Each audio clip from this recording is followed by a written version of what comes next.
Israel और Iran का रिश्ता बहुत ही पेचीदा है, जिसमें कभी दोस्ती तो कभी दुश्मनी दिखती है। 1969, 1969 ईरानी क्रांति के बाद जब ईरान में इस्लामिक गणराज्य बना, तब से रिश्ते और भी खराब हो गए। अय्यातुल्लाह खोमेनी के नेतृत्व में नई ईरानी सरकार ने इजराइल को एक नाजायज देश मानते हुए उसके खिलाफ कड़ा रुख अपनाया। इस वैचारिक संघर्ष ने ईरान की क्षेत्रीय महत्वाकांक्षाओं और परमाणु तकनीक की चाहत के साथ मिलकर दशकों से अविश्वास और दुश्मनी को हवा दी है।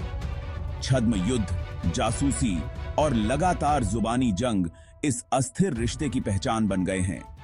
इजराइल ईरान संघर्ष मध्य पूर्व के सबसे खतरनाक मुद्दों में से एक है।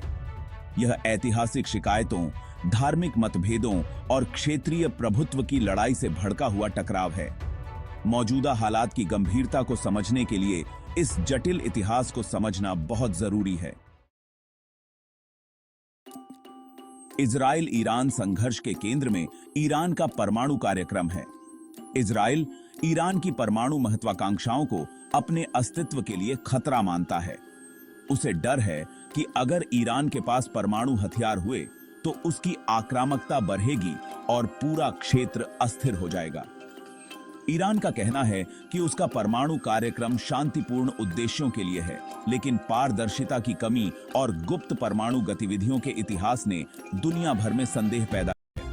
अंतर्राष्ट्रीय समुदाय ने ईरान के परमाणु कार्यक्रम पर लगाम लगाने के लिए उस पर प्रतिबंध लगाए हैं, लेकिन इन उपायों का बहुत कम असर हुआ है।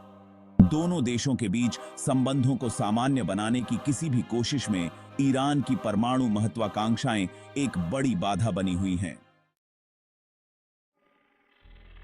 2024 में इजराइल ईरान संघर्ष बहुत बढ़ गया है, जिसमें कई मिसाइल हमले, साइबर हमले और हत्याएं हुई हैं।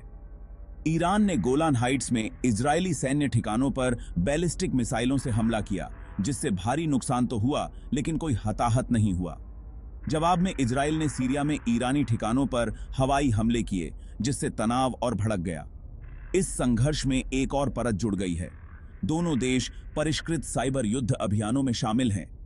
ईरान पर इजराइल के बुनियादी ढांचे, जिसमें उसके पानी और बिजली ग्रिड शामिल हैं, पर साइबर हमले शुरू करने का आरोप है, जबकि माना जाता है कि इजराइल उन साइबर हमलों के पीछे है जिन्होंने ईरान के तेल निर्यात को बाधित किया है।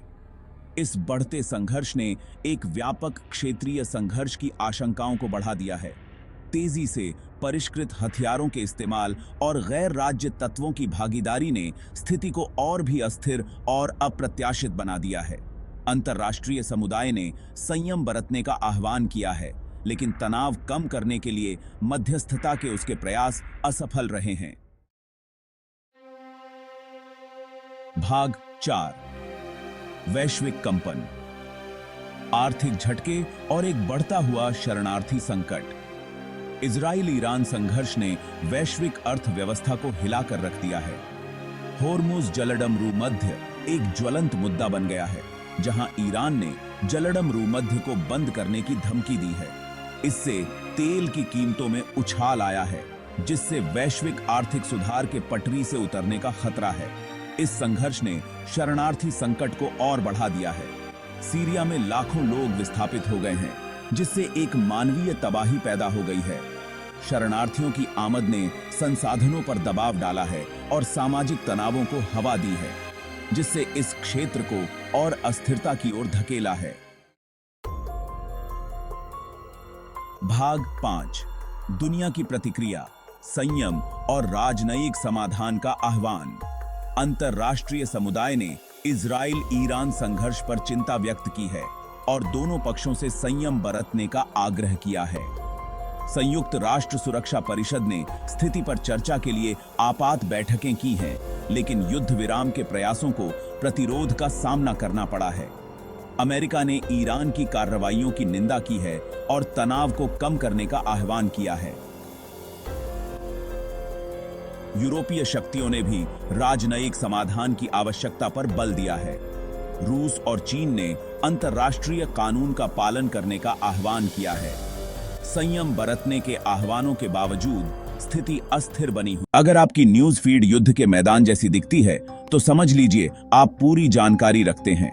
चलिए जानते हैं क्यों। मध्य पूर्व में ईरान की गतिविधियां, खासकर उसकी बढ़ती हुई फौजी ताकत और ड्रोन क्षमता हलचल मचा रही हैं। हाल ही में तेहरान में हमास नेता इस्माइल हनियाह की हत्या, जिसका दोष ईरान इजराइल पर लगाता है, ने स्थिति को और बिगाड़ दिया है।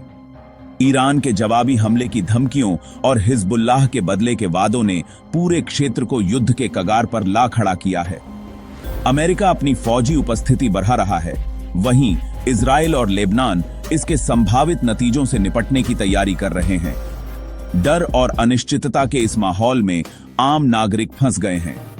लेबनान और ईरान के अंदरूनी राजनीतिक और आर्थिक संघर्ष इस स्थिति को और जटिल बना रहे हैं, जिससे किसी भी कूटनीतिक समाधान की उम्मीदें कम हो रही हैं। जैसे जैसे स्थिति सामने आ रही है, वैश्विक समुदाय सतर्क बना हुआ है, स्थिरता की आशा करते हुए भी सबसे बुरे के लिए तैयार है।